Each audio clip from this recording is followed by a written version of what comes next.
नमस्कार दोस्तों, स्वागत है आप सभी का आपके अपने परिवार स्टडी शाला 2.0 में। उम्मीद करते हैं कि आप सभी एकदम स्वस्थ होंगे और अच्छे से अपनी पढ़ाई कर रहे होंगे। देखिए, आज हम लोगों की जो श्रृंखला चल रही है उसकी अगली क्लास हमारी होने वाली है क्लास जो 5 है। ठीक है, देखिए क्लास जो 5 है उसका हम लोग जो ईवीएस का पार्ट है ये आपका दूसरा पार्ट है जो आज की क्लास में हम लोग कवर करने वाले हैं। आज की क्लास खत्म होते होते आपको पता चलेगा कि कम से कम 2 से 3 नंबर जो है वो आपके इस क्लास से जरूर फंसने वाले हैं। एनी टाइम जब भी आपका यूपी टेट हो तो यहां से आने की संभावनाएं ज्यादा होती हैं। ठीक है, तो आज की क्लास हम लोग एकदम बेहतरीन तरीके से खत्म करेंगे और यकीन मानिए जो इससे अगली वाली क्लास होनी है, ठीक है, वहां से तो इस समय जो सिलेबस चल रहा है यूपी टेट का वहां से भर भर के क्वेश्चंस आने वाले हैं। तो अगली क्लास के लिए भी तैयार रहिएगा बढ़िया से एकदम। और जो हमारे नए साथी हैं जो पिछली क्लास नहीं देख पाए हैं वो प्लेलिस्ट में जाएंगे, वहां पर आपको क्लास इसकी सारी क्लास एक जगह पे प्लेलिस्ट में आपको मिल जाएगी। तो आप एक एक करके सारी अटेंड करते हुए चले जाइएगा। नोट्स बनाइएगा, नहीं बना पाइएगा तो 2-4 दिन की और बात है, क्लास 5 खत्म हो जाएगा तो आपको पीडीएफ जो है कंबाइंड करके प्रोवाइड कर दिया जाएगा। चलिए आज की क्लास हम लोग शुरू करते हैं। आज की क्लास का जो हमारा टॉपिक है वो है भोज्य पदार्थों का संरक्षण। ठीक है, तो आज की क्लास में हम लोग पूरा यही कवर करेंगे। वीडियो के लास्ट में आपको कुछ क्वेश्चन भी दिए जाएंगे जिनका आंसर जो है कमेंट बॉक्स में आपको करना होगा। शुरू करते हैं। सबसे पहले, गर्मी एवं नमी दोनों ही स्थितियों में फफूंद व जीवाणु शीघ्रता से पनपते हैं।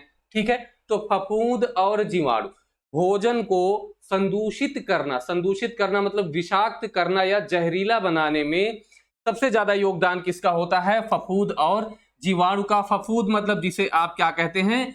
कवक भी कहते हैं। ठीक है, यही क्या करते हैं? भोज्य पदार्थ को खराब व सड़ाने का कार्य करते हैं। तो इन्हीं से बचाने के लिए भोजन का क्या किया जाता है? संरक्षण किया जाता है। यहां से आपको बेसिक से एकदम प्रश्न मिल जाते हैं। चलिए, अब यहां पर बात आ गई फफूंद और जीवाणु की, तो सबसे पहले हम लोग इनके बारे में थोड़ा थोड़ा पढ़ लेते हैं। यही आपके परीक्षा के दृष्टिकोण से सबसे ज्यादा इंपॉर्टेंट है। अब आप कहेंगे सर फफूंद, पहले तो आप कवक जब जानेंगे तो आपको लगेगा कि कवक कुछ बड़ी चीज है, लेकिन जब आपको फफूंद बताया जाएगा तो कहेंगे अरे ये तो दैनिक जीवन में हमको मिलता रहता है। कहां मिलता है? जैसे आप ब्रेड लेकर के आइए, ऐसे खुले में 1-2 दिन के लिए रख दीजिए तो उसमें फफूंद लग जाता है। ये देखिए इसमें दिख रहा है। ठीक है, तो यही क्या होता है? फफूंद होता है। ऐसा और भी बहुत सी चीजों में आपके होता है। जैसे चमड़े का जूता अगर भीगा हुआ रख दीजिए तो उसमें फफूंद लग जाती है। कोई भी रोटी आप ऐसे छोड़ दीजिए, रोटी 1-2 दिन के लिए छोड़ दीजिए ना, तो उसके ऊपर वाले भाग पर क्या होता है? फफूंद लग जाती है। तो वही होता है, भोजन संदूषित हो जाता है फफूंद लगने से। बात करते हैं कहाँ? रोटी है, ब्रेड है, अचार आप छोड़ दीजिए या अचार में नमी लग जाती है। मैंने बताया ना, नमी लगने से हो जाता है। गर्मी और नमी दोनों से होता है। अगर अचार में पानी चला जाए तो आप कहते हैं कि अब ये अचार खराब हो जाएगा, उसमें क्या लग जाती है? फफूंद लग जाती है। ऐसे ही चमड़े की जो चीजें होती हैं उनमें भी लगती है। जैसे आप बेल्ट लगाते होंगे ना, जो लड़के हैं बेल्ट लगाते हैं, उस बेल्ट में भी अगर नमी है और कुछ दिन के लिए ऐसे टांग दीजिए खूंटी पे तो क्या हो जाता है? फफूंद लग जाती है। कुकुरमुत्ता भी एक क्या है? ये भी एक प्रकार का कवक है, एक प्रकार का फफूंद है। आप देख सकते हैं ये आपका है कुकुरमुत्ता, जो है जो एक फफूंद का जो है उदाहरण है। तो फफूंद केवल हानिकारक ही नहीं होता है, वो लाभदायक भी होता है। तो यही आपके परीक्षा में इसका जो यूज है, ठीक है, यही आपकी परीक्षा में पूछा जाता है। तो अगर हम बात करें मार्केला, मार्केला को हम गुच्छी के नाम से भी जानते हैं। ये आपके यूपी टेट में पूछा जा चुका है। ठीक है, मार्केला को गुच्छी के नाम से भी जानते हैं। और ये जो चित्र आपको दिख रहा है यही है आपके मार्केला का। बहुत महंगा मिलता है, ध्यान समझिएगा, बहुत महंगा मिलता है वो। ठीक है, तो ये भोजन में सब्जी के रूप में प्रयोग में लाया जाता है। और एगेरिकस, ये भी पूछा गया था। ठीक है, ये दोनों एक ही ऑप्शन में थे। एगेरिकस जो है इसे हम अपने भाषा में क्या बोलते हैं? मशरूम बोलते हैं, जिसकी सब्जी बनाई जाती है। और ये आपका है मशरूम, एगेरिकस। ठीक है, तो आपको दोनों नाम पता होने चाहिए। पेनिसिलियम जो है, पेनिसिलियम जो कवक है, इससे क्या बनाया जाता है? इससे पेनिसिलिन नामक एक दवा बनाई जाती है, जिसका जो आविष्कार किसने किया था? अलेक्जेंडर फ्लेमिंग ने किया था। ये आपको पता होना चाहिए, एकदम पूछा जाने वाला प्रश्न है। ठीक है, ये देखिए भाई, कवक जो था, अलेक्जेंडर फ्लेमिंग कुछ अपने प्रयोग कर रहे थे तो उन्होंने देखा कि एक ऐसी चीज है जो जीवाणु की वृद्धि को रोक रही है। ठीक है, तो इन्होंने इसकी खोज की तो इन्हें पता चला कि ये पेनिसिलियम जो कवक है ये जीवाणु की वृद्धि को रोक रहा है। और इसी पेनिसिलियम से पेनिसिलिन नामक दवा बनाई गई। है भाई। आगे देखिए ईस्ट। ईस्ट भी एक प्रकार का कवक होता है जिससे खमीर बनाया जाता है, और इसका प्रयोग आपको कहां किया जाता है? डबल रोटी बनाने में। कहां पर भाई? डबल रोटी बनाने में इसका प्रयोग किया जाता है, खमीर का, या आप कह सकते हैं सीधे ईस्ट का प्रयोग डबल रोटी बनाने में किया जाता है। अब इसके कुछ हानिकारक कवक भी देख लेते हैं, कौन कौन से होते हैं। एक तो पक्सीनिया आपका है, ये पूछा जा सकता है भाई, इसको आप लोग याद कर लीजिएगा एकदम। पक्सीनिया क्या होता है? गेहूं में काला रोग जो लग जाता है, जैसे ये आप देख रहे हैं ना, गेहूं क्या हो जाता है? काला हो जाता है, उसके अंदर जो गेहूं का जो भ्रूण होता है वो क्या होता है? एकदम सूख जाता है। ठीक है, तो पक्सीनिया रोग से गेहूं में काला रोग हो जाता है, पक्सीनिया कवक से। पॉलीपोरस की बात करें तो कहीं लकड़ी अगर कटी वटी होती है तो उस पे भी ये देखिए कुकुरमुत्ते नुमा कुछ जो है कवक वहां पर लग जाते हैं। ये कौन से होते हैं? ये होते हैं आपके पॉलीपोरस वाले कवक होते हैं। ठीक है, आपने देखा होगा दैनिक जीवन में आपको ये देखने को मिल जाते हैं। कहां पर? आपके यहाँ जो अगल बगल में बाग होगा, या आपके यहाँ अगर लकड़ी कोई कटी हुई रखी हो, ठीक है, लकड़ी का कुंदा रखा हो, उसमें भी ये लगे मिल जाते हैं। राइजोपस और म्यूकर ये क्या होते हैं? ये जो है हानिकारक कवक ही हैं जो भोजन को क्या करते हैं? नष्ट कर देते हैं। ये इंपॉर्टेंट है, ध्यान में रखेंगे। राइजोपस का नाम आपको आगे मिल जाएगा। ठीक है, और ये हमने आपको बताई दी अलेक्जेंडर फ्लेमिंग पेनिसिलिन की खोज। ओके है, चलिए अब जीवाणु। जीवाणु का नाम आया था बैक्टीरिया, इसको भी एक बार हम देख लेते हैं। देखिए कवक से होने वाले रोग जैसे गंजापन हो जाता है, ठीक है, ऐसे बहुत सारे रोग आपके होते हैं जिनके बारे में हम लोग बाद में साइंस की क्लास में कवर कर देंगे।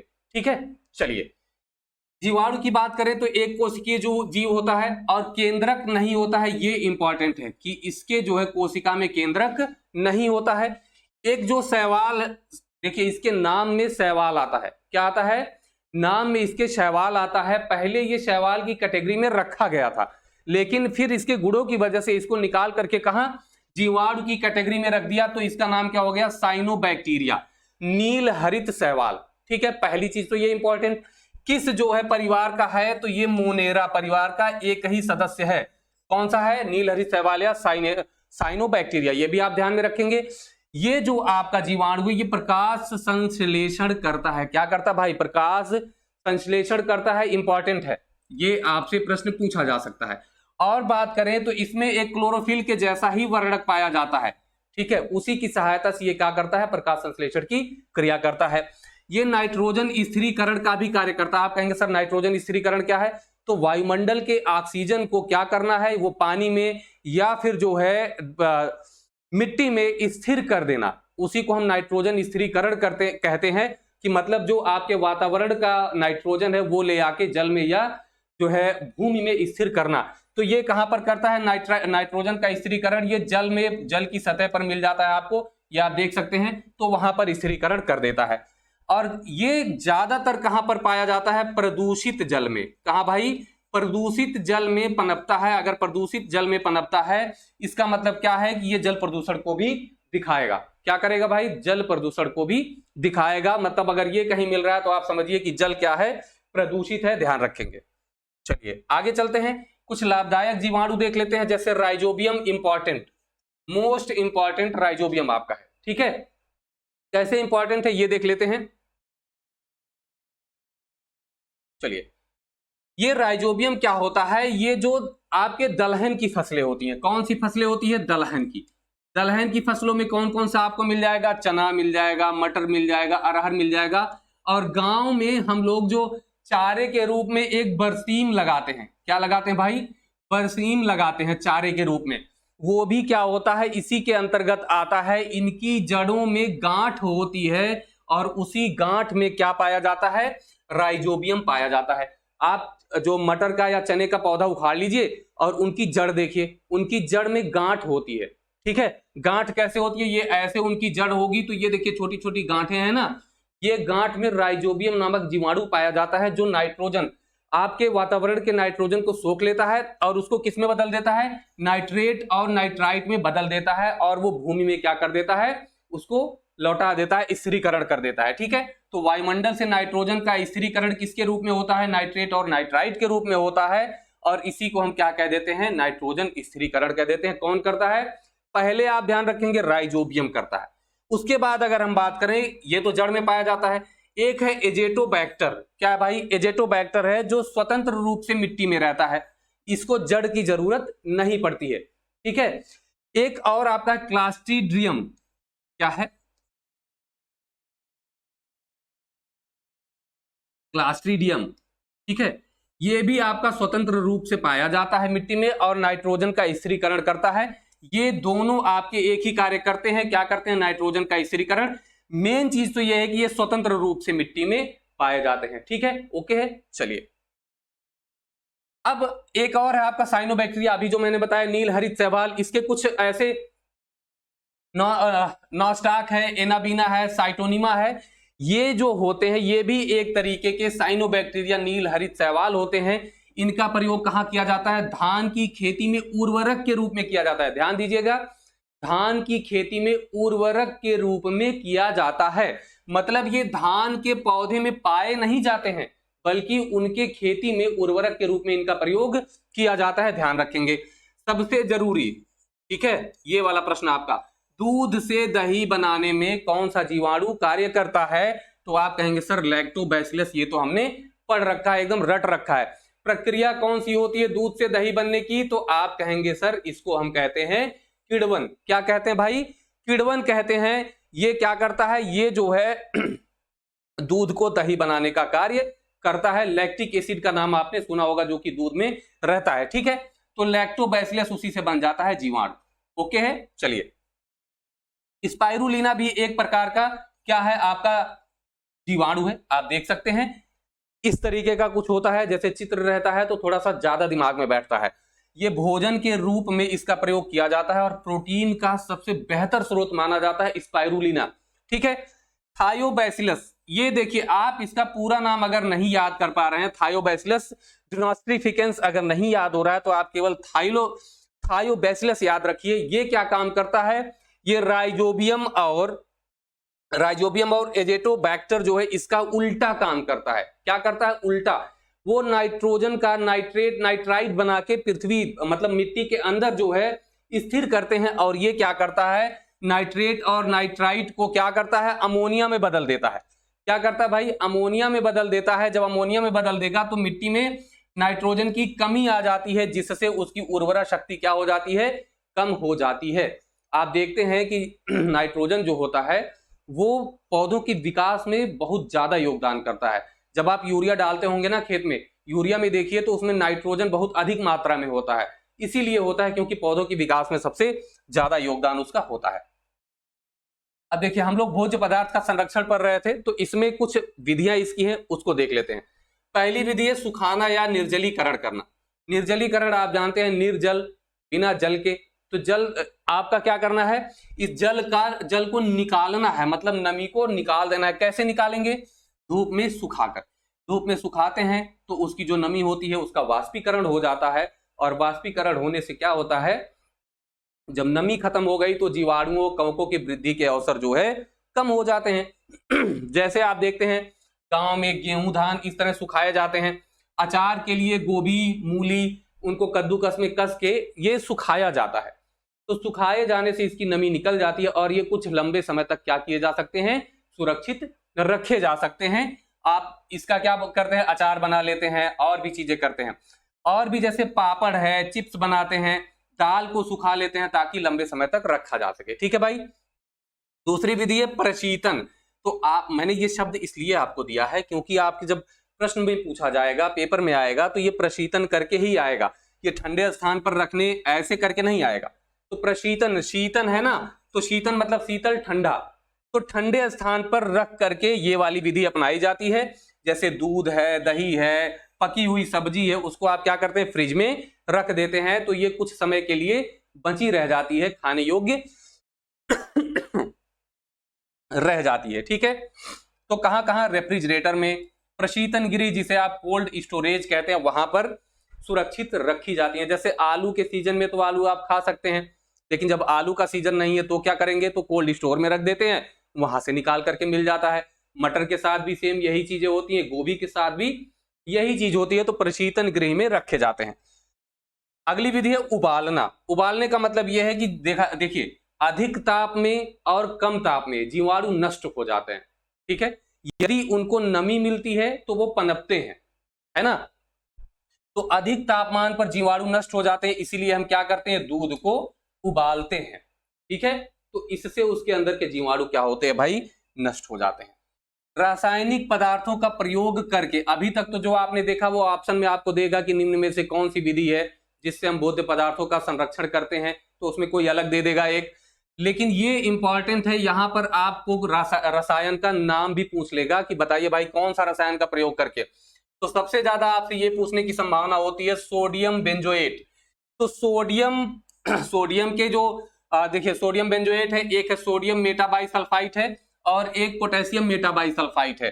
तो सोडियम और पोटेशियम और ये सोडियम, ठीक है, तीन ये और आपका सिरका, ये मोस्ट इंपॉर्टेंट आपके बनेंगे जो यहां से प्रश्न बन सकते हैं, ठीक है। कैसे याद करेंगे, मेटाबाइसल्फाइट अगर आ रहा है तो आप लगा देंगे कि भाई इसका भी प्रयोग होता है। आप ये जान रहे हैं सोडियम बेंजोएट आपको याद करना पड़ेगा ताकि आपके अगर परीक्षा में पूछा जाता है तो गलत ना होने पाए, ठीक है। घर में आपने देखा है कि जब अचार बनाया जाता है तो उसमें तेल डाल दिया जाता है ज्यादा, इससे यह कहा जाता है कि तेल में डूबा रहेगा तो सुरक्षित रहेगा।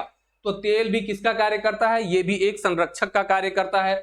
नमक डालने से भी उसमें जीवाणु फफूंद नहीं लगता है। चीनी का प्रयोग कैसे होता है, चाशनी बनाकर। कैसे होता है भाई, चाशनी बनाकर होता है। जैसे आंवले का मुरब्बा बनाया जाता है तो उसमें चीनी की चाशनी डाल दी जाती है, तो उससे भी वो क्या होता है, प्रिजर्व रहता है, ठीक है।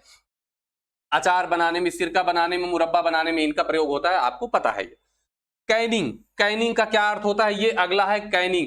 देखिए शब्द का प्रयोग समझिए आप, ठीक है। ऐसे आपको देगा कि निम्न में से कौन भोज्य पदार्थों के संरक्षण में काम नहीं करता है, तो नहीं करता है, ध्यान दीजिएगा, आपको चार ऑप्शन देगा। एक देगा प्रशीतन, ठीक है, एक देगा कैनिंग, एक देगा पाश्चुरीकरण, ठीक है, और एक आपको दे देगा गैल्वेनीकरण। अब आपसे पूछेगा कि बताओ भाई इसमें से ए बी सी डी में से कौन सा है जो आपके भोज्य पदार्थ के संरक्षण की विधि नहीं है, तो आप क्या लगाएंगे, आप कहेंगे प्रशीतन ठंडा करना भी है, कैनिंग भी सर ने बताया था कि वो भी है, पाश्चुरीकरण भी आगे बताएंगे कि वो भी है, आप कहेंगे गैल्वेनीकरण नहीं है। ये क्या होता है, धातुओं के संरक्षण में प्रयोग किया जाता है, उस पे जस्ते का लेप लगा दिया जाता है, ठीक है, जिससे कि उनका ऑक्सीकरण नहीं होता, उसमें जंग नहीं लगता है। तो कैनिंग का मतलब होता है डिब्बा बंदी। जैसे कोई भी फल है वो एकदम पेड़ से तोड़ के लाइए, तुरंत उसको एकदम एयर टाइट डिब्बे में बढ़िया से बंद कर दीजिए, उसमें से हवा निकाल के, ठीक है। तो वो एयर टाइट डब्बे में जब बंद होते हैं तो उसमें भी फफूंद या आपके जो जीवाणु है वो नहीं लगते हैं। जैसे मटर, अनानास है या मशरूम है, उसको एयर टाइट डिब्बे में पैक कर दिया जाता है तो कुछ समय के लिए संरक्षित होता है। मार्केट में आप जाते हैं, मशरूम आपको एक डब्बे में ऊपर से पन्नी लगा के मिलता है, वो इसीलिए ऐसा मिलता है, ठीक है। उसमें पन्नी पे कुछ बूंदें भी लगी रहती हैं पानी की, तो जरा बताइएगा वो कहां से आती हैं और क्यों लगी रहती हैं। चलिए, एयर टाइट डिब्बे में बंद होता है, ये भी कैनिंग का मतलब डिब्बा बंदी, आप समझ जाइए। ये देख सकते हैं यहाँ पे डिब्बे में बंद है एकदम ताजी ताजी गाजर। आगे बात करें पाश्चुरीकरण, ठीक है। पाश्चुरीकरण की अगर हम बात करें तो लुई पास्चर ने किण्वन को रोकने के लिए, मैंने बताया किण्वन दूध से दही बनने की प्रक्रिया, लैक्टोबैसिलस दही में पाया जाता है, ठीक है। तो किण्वन को रोकने के लिए पाश्चुरीकरण का पता लगाया। क्योंकि इनका नाम लुई पास्चर था इसीलिए इस क्रिया को लुई पाश्चुरीकरण कह दिया गया, ठीक है। इसमें क्या होता है, दूध को 71.7 डिग्री सेल्सियस पर गर्म करके तुरंत ठंडा कर दिया जाता है। क्या कर दिया जाता है, तुरंत ठंडा कर दिया जाता है, ठीक है, तुरंत ठंडा कर दिया जाता है। इससे हानिकारक सूक्ष्म जीव जो होते हैं वो नष्ट हो जाते हैं। तो आप कहेंगे सर ये तो दो प्रकार से होता है, एक लंबे समय तक और एक तुरंत ठंडा कर दिया जाता है। भाई ठीक है, 62.8 डिग्री सेल्सियस पर गर्म करके कितने मिनट तक, लगभग 30 मिनट तक गर्म करके जब ठंडा किया जाता है। एक ये विधि होती है, ये भी पाश्चुरीकरण की होती है। एक होता है कि 71.7 डिग्री सेल्सियस पर 15 सेकंड के लिए जो है 15 सेकंड के लिए गर्म किया जाता है, और क्या होता है, तुरंत ठंडा कर दिया जाता है, ठीक है। क्या होता है, इसको बोलते हैं शायद HTST, ठीक है, high temperature short time, high temperature short time, ठीक है, HTST इसको बोलते हैं। तो ये आपको ध्यान में रखना है। तो ये होता है पाश्चुरीकरण। इसके बाद इसमें जब सूक्ष्म जीव जो भी होते हैं वो नष्ट हो जाते हैं तो क्या होता है, इसको साफ बोतल में, दूध का पाश्चुरीकरण होता है ना, साफ बोतल या साफ पैकेट में क्या कर दिया जाता है, उसको पैक कर दिया जाता है। तो ये पाश्चुरीकरण किया हुआ दूध होता है। अब यहां पर एक और चीज आता है, स्टरलाइजेशन। क्या होता है, स्टरलाइजेशन।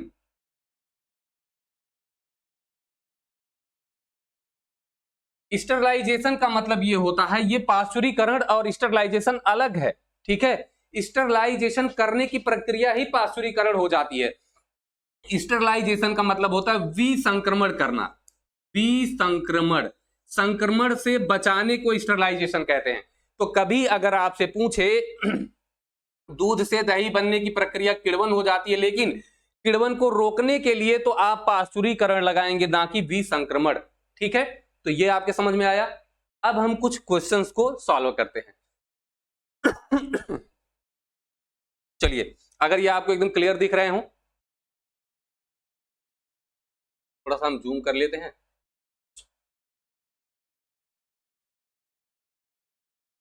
चलिए, ताकि आपको साफ दिखे। पहला आपका क्वेश्चन है कि दही निर्माण हेतु कौन सा सूक्ष्मजीवी उत्तरदायी है। देखिए, मैंने बताया था ना, ये सारे यूपी टेट के क्वेश्चंस हैं। तो कौन सा उत्तरदायी है, आप कहेंगे कि सर इसमें से ये भी नहीं है, ये भी नहीं, ये भी नहीं, लैक्टोबैसिलस। आपका कौन सा उत्तर हो जाएगा, डी वाला आपका राइट आंसर हो जाएगा, ठीक है। यहां पर जो है दूध से दही बनने की प्रक्रिया को कहते हैं, दूध से दही बनने की प्रक्रिया को क्या कहते हैं, प्रकाश संश्लेषण, किण्वन, आसवन या स्टेरिलाइजेशन। तो आप क्या बताएंगे, प्रकाश संश्लेषण से तो पौधे क्या करते हैं, भोजन बनाते हैं। किण्वन आपको पता है ना कि दूध से दही बनने की प्रक्रिया किण्वन, आप कहेंगे सर यही वाला तो सही है ही। आसवन से क्या करते हैं, कई तरह के आसवन होते हैं, प्रभाजी आसवन और इस तरीके से होते हैं, जिनसे पदार्थों को अलग अलग करने का काम किया जाता है। तो ये भी आपका नहीं होगा। स्टेरिलाइजेशन अभी आपने देखा पाश्चुरीकरण करने की एक प्रक्रिया है, जबकि ये किण्वन को रोका जाता है इससे, ना कि किण्वन, ठीक है। तो दूध से दही बनने की प्रक्रिया किण्वन हो गई। यहां पर एक प्रश्न देखिए, ये तो इससे संबंधित नहीं है, ये मैं कक्षा 4 की किताब में आपको पढ़ा चुका हूं। मिनीमाता रोग ऐसी मछली खाने से होता है जिसमें अधिक मात्रा में पाया जाता है। तो आप कहेंगे कि सर आपने तो बताया था कई रोग थे, कौन कौन से थे, एक था मिनीमाता, ठीक है।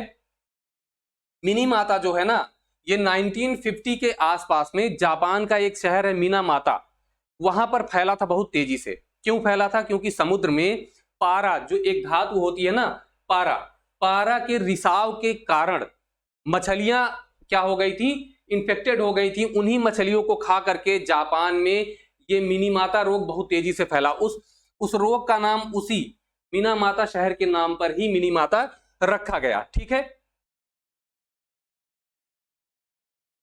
देखिए, कैडमियम की अधिकता से इटाई कौन सा होता भाई, इटाई होता है। पारा से आपने देख लिया मिनीमाता रोग होता। आर्सेनिक से कौन सा होता है, आप कहेंगे सर ब्लैक फुट। और ये भी कहां पर सबसे ज्यादा, तो आप कहेंगे सर पश्चिम बंगाल। कहां पर भाई, पश्चिम बंगाल में, ठीक है। आगे चलें। नेक्स्ट ये क्वेश्चंस कुछ और हैं कि नाइट्रोजन स्थिरता करने वाले जीवाणु जड़ों में उपस्थित होते हैं।